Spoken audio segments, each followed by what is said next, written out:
guys, I'm Gabby Wallace and this is Go Natural English. In this video, I want to talk about something that's not really an English lesson, but it's going to help you maybe even more than an English lesson. I want to talk about how to make English learning more inspiring, because I think after we've been studying for a while, it's easy to feel like maybe uninspired. Maybe you get tired of studying English, but you have to be able to motivate yourself and inspire yourself to keep going, to develop your skills. So how do we do that? I have 3 really practical tips that will help you to stay inspired with your language learning. So let's start out with the first one. To be inspired, to continue to improve your English language skills, you need to choose meaningful materials to practice with. Personally, I don't find most textbooks very inspiring. They focus a lot on the language itself and not on what you can do with the language. So I want you to use English as a tool to read about and listen to materials that you find inspiring.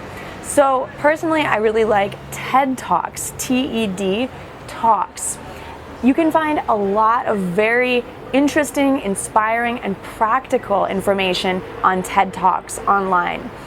So if you're interested in self-help, you can listen to some self-help topics. If you're interested in science, listen to science topics. The idea here is to choose materials that are meaningful and interesting to you.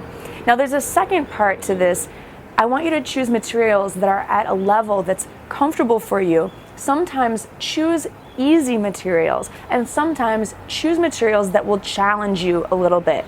It's important to have a mix, because if you always choose very challenging materials, you might get tired and unmotivated very quickly. So maybe 60% of the time, choose materials that are easy for you, and 40% of the time, choose materials that will challenge you.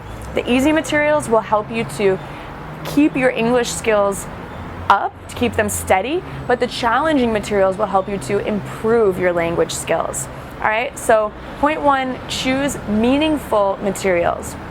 2, set a clear goal. When you have a clear goal, it's going to motivate you because you know what you're working towards. So everyone says, I want to be fluent in English. And yes, that's a great goal, and I'm here to help you with that. But I want you to pick a more specific, clear goal.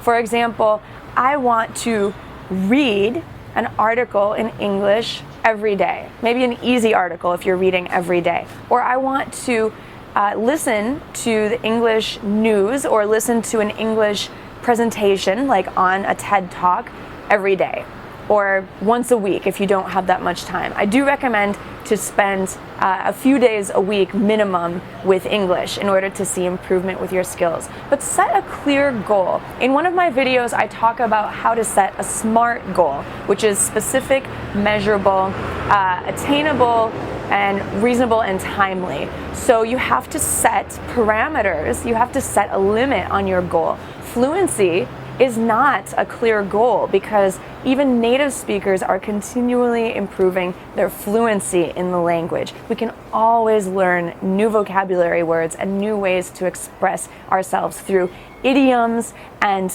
different kinds of structures or phrases. So really, that's the beauty of learning a language, is you can always improve it. It's a lifelong goal. So set a clear goal, a short-term goal that you can reach within a month's time, okay? Also, point 3, use English to help others. Really, what's so motivating about learning a language, for me at least, and for many of you, I know, is you're going to be able to connect with people. So I want you to use English to help others. How can you do this? Well, find people who are interested in the same things that you're interested in, and you can exchange helpful information. You could share articles with each other. Or maybe if you live in a city like Tokyo, where I am right now, and you can use English to help international tourists. If you see someone who looks lost, you can ask, hey, do you speak English? Do you need help? Can I help you with directions? Are you looking for something?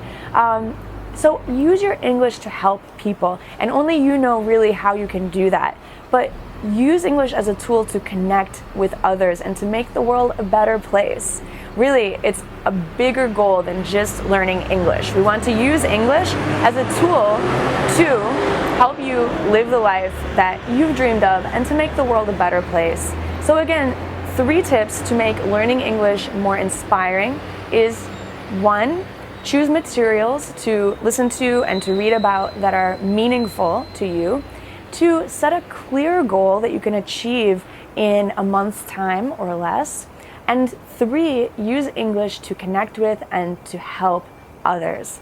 All right, so I hope that this lesson has been useful and inspiring to you. I want to encourage you to keep going, keep developing your English language skills, because it will make a difference in your life and in other people's lives. Thanks so much for watching Go Natural English. Make sure to subscribe to the channel, leave a comment, tell me what you think, and also come visit me at gonaturalenglish.com for a full English course that you can become a member of with me.